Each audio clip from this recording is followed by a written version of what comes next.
What's going on, everybody? TripleCrown24 back today. I'm doing a new Rewind episode. It's been a while since I have done one of these. Really, I need to get caught up, so this will be more of a rapid-fire style today, where I'm going to point out some of my largest deals that I've made throughout the month of March 2024, kind of finish up a lot of those shows.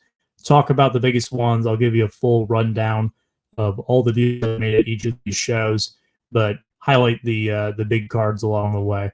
Let's not waste any time. Let's start off with what has become my most viewed video of all time. I am still shocked at how much this one took off. The feedback on it was almost universally positive. I'm extremely thankful for all the support on that video. But the centerpiece of it, if you haven't seen it, or even if you have seen it, you can probably tell from the thumbnail, here is the Bryce Young Kaboom. There's a stack of some pretty solid slabs underneath there. The Amon-Ra St. Brown Zebras peeking its head out at the top. There's a Joe Burrow Genesis involved here. Ultimately, what ended up happening was this Bryce Young was going to be what really set this apart from being a okay deal to a really good one.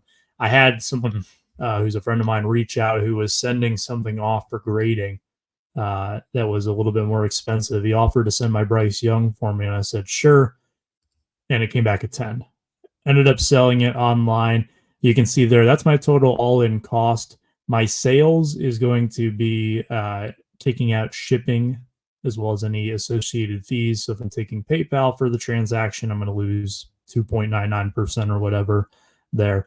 That keeps me honest. It keeps me having a actual real insight into what I'm getting. I can say that I sell a card for X amount, but those fees and shipping costs, they do add up over time. So I got to kind of keep myself accountable in that sense by keeping track of that with my sheet.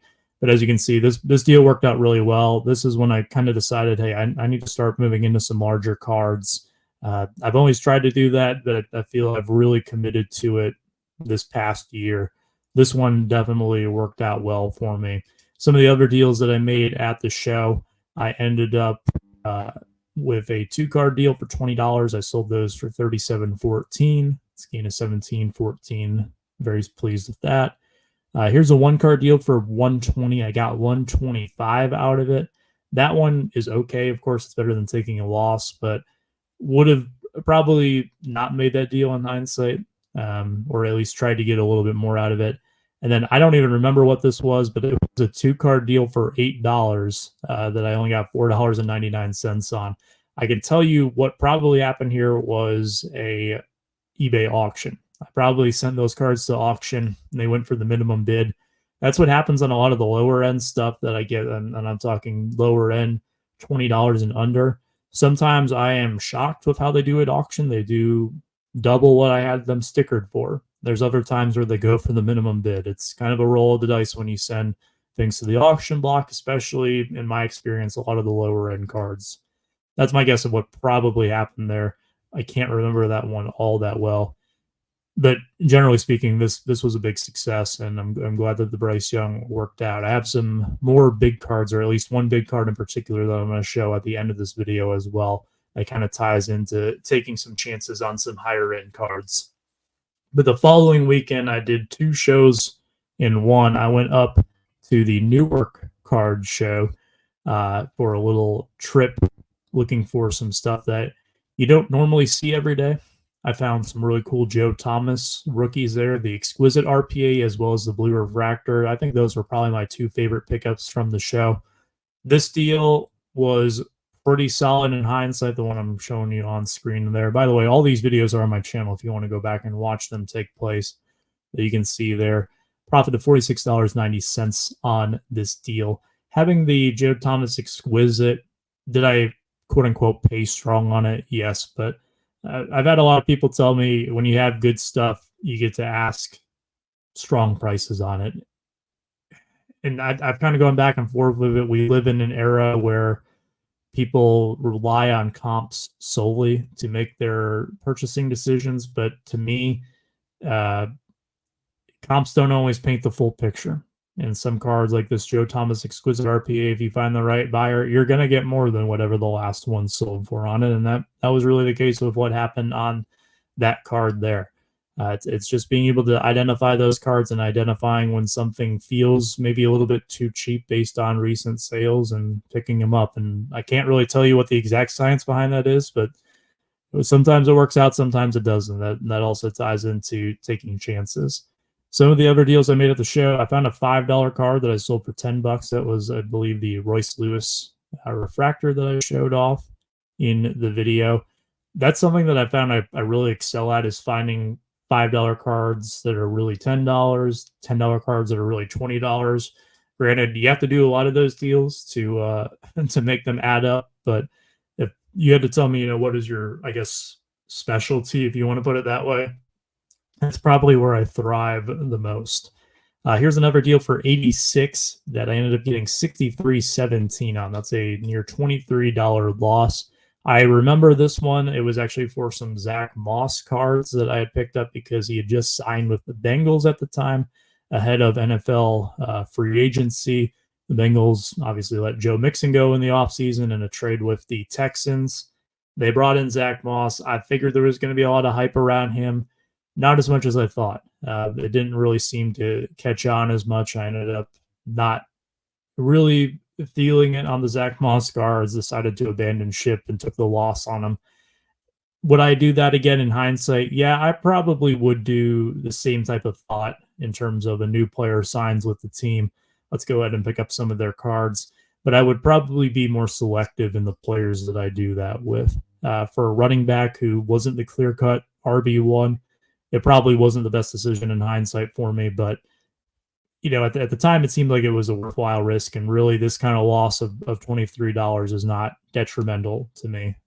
It's one that I can learn from. Sometimes you swing and you miss. And then there was one more deal that I did for 106.99, went up to 123.08. That was a pretty solid one, just some cheaper slabs that I had picked up. Nothing too crazy there, but overall, this was a really solid show. Didn't really miss on too many different things, but a couple of things that were definitely learning experiences for me. The following day was one of the rare times where I actually hit on everything that I was doing.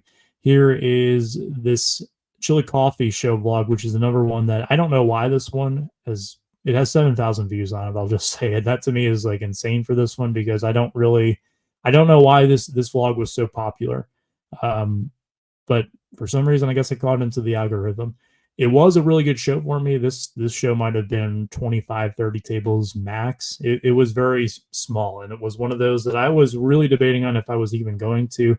I had stayed the night not too far away from the Newark show, kind of overnight, got up early, decided, you know what, I will make a detour on my way home to check out this Chilli Coffee show. Went into it totally blind. Knew it was going to be a smaller show. I kind of walked in. I'm like, all right, well, maybe I'll find a couple things here. I found more than a couple things. So I was pretty pleased with that. His first deal was a couple of low-numbered football autos, Tony Romo out of 6, a Joe Flacco out of 10. I ended up paying $320 for my little stack I built, got $395.35 out of it. Very pleased with this. It goes back to what I was saying about comps, is that especially on the lower numbered stuff, I'm almost sure I talked about this in the video, just because it last sold for something doesn't necessarily mean that's what the next one is going to sell for, and you're not guaranteed to get that amount, which does go both ways, right? There are times where something is low number and it sells for a really strong price, but the one buyer that was out there that was going to pay that price already has it now. They're not interested in it again, meaning that you're not going to get that price. And conversely, something might go for a price that perhaps a potential buyer missed out on. Then when you go to present it to that same buyer who missed out on it before and give them a second chance to buy that card, maybe they're going to pay a little stronger because they don't want to miss out on it. I don't want to say it's luck. I like to say that you create your own luck. But being able to, I guess, take chances on those types of things, that doesn't mean, pay double what the last one sold for on something that's low number. That's not what I'm telling you to do. But if it's a little bit over, those are chances that I'll take on the right cards. And really, sometimes I don't even view it as taking a chance on it. But this deal definitely worked out well for me. The next one was really the art of trading. This deal ended up being for $262, and why it's this amount is because when I'm trading cards around, I will sometimes subtract or add cash from the deal based on what I am trading. So in this case, if I am trading away a $50 card in a deal, I might subtract $50 from it. Or if I'm gaining another card and it's an even swap, then that card just replaces it in the deal as far as I'm concerned. That might not make sense, but that's at least how I view it from a accounting standpoint when I'm updating my spreadsheet that most of you see me carry around at the shows. This is one where I made several trades. I ended up getting this Jason Dominguez blue refractor that I got a pretty good premium out of. And as you can see, I more than doubled up on this particular deal. But it wasn't just through getting a crazy steal or anything on these cards that I picked up here. I was just finding things that I knew would be popular, keeping my mind open, working trade possibilities, and ultimately ending up with something that ended up being a lot more fortuitous for me as opposed to me just selling these cards outright. I definitely would not have gotten to that mark if I had just sold the cards outright. So this show was a massive success. Well worth the little detour on a Sunday morning to come down to this one. It's one that I'll definitely have to revisit, and I'm glad that apparently people liked it so much. We'll wrap up today with the Westchester show. I made several deals at this one, including in terms of a percentage-wise, more substantial loss. The first deal I made is actually not in the vlog, but it's for $60. It's for what I'm only counting as 2 cards. They were Prism Draft basketball cards. I paid $60 for them. I got $19.48. That's a over $40 loss on them. What went wrong was that they were 2 low-numbered cards. I think one of them was a Mojo, and I know for sure one of them was a Gold. I forget the guy's name. I know it in my head, but I can't pronounce it, so I'm not going to say it. But I sent them to auction thinking that I would be perfectly fine. It did not work out that way. It goes to show that sometimes you got to stick to the things that you know. I bought those cards just kind of thinking that it would be all right. Gold out of 10, rookie, technically should have worked out pretty well, but I didn't do my homework, and it ended up costing me there. Now, it's not a huge loss by any means. Obviously, I'd like to have that $40 back if possible, but it just goes to show that, do your homework, and sometimes if you're stepping outside of your comfort zone, that's, you want to be careful with it, basically. I don't want to say not to do it, but do it in measured steps, I guess, is the best way to put it. Now, the one, I guess, silver lining to that is that I did get a bunch of cards for COM-C in there. I don't know if that was enough to make up the difference, but in my head, I made the deal assuming that those 2 cards were going to be more than enough that I pulled aside to set in my showcases to get me back to that $60 and then some. Well, you know what happens when you assume sometimes. But moving on, another card I bought for $240, and at this show I got $276.14 out of. 6-card deal for $310 ended up getting me $350.31. I bought another card for $155, got $160 out of it. That was actually a Jonathan Taylor jersey number RPA from NT, so it's numbered to the player's jersey number. What I had done there is I bundled it with a card to help out my friend Justin. He ended up buying this card that was a PSA 9. He cracked it out, and he ended up getting a 10 when he sent it off on his own later on. So that ended up working out really well for him, and I got an extra $5 kicker out of it for the Jonathan Taylor RPA. In hindsight, I wish I had held that one a little bit more, perhaps up until Shipshewana for the Memorial Day show, when I'm kind of in Colts territory, I guess. It's kind of split between Colts and Lions there, or another Indiana show where it would have been more popular, perhaps the Midwest Monster as well, because that was on the horizon at that point. That at least I was able to help out a friend, because that deal worked out a lot better for him than it did for me, even though it did work out for me. A couple of smaller ones, 27 up to 30, not too great there.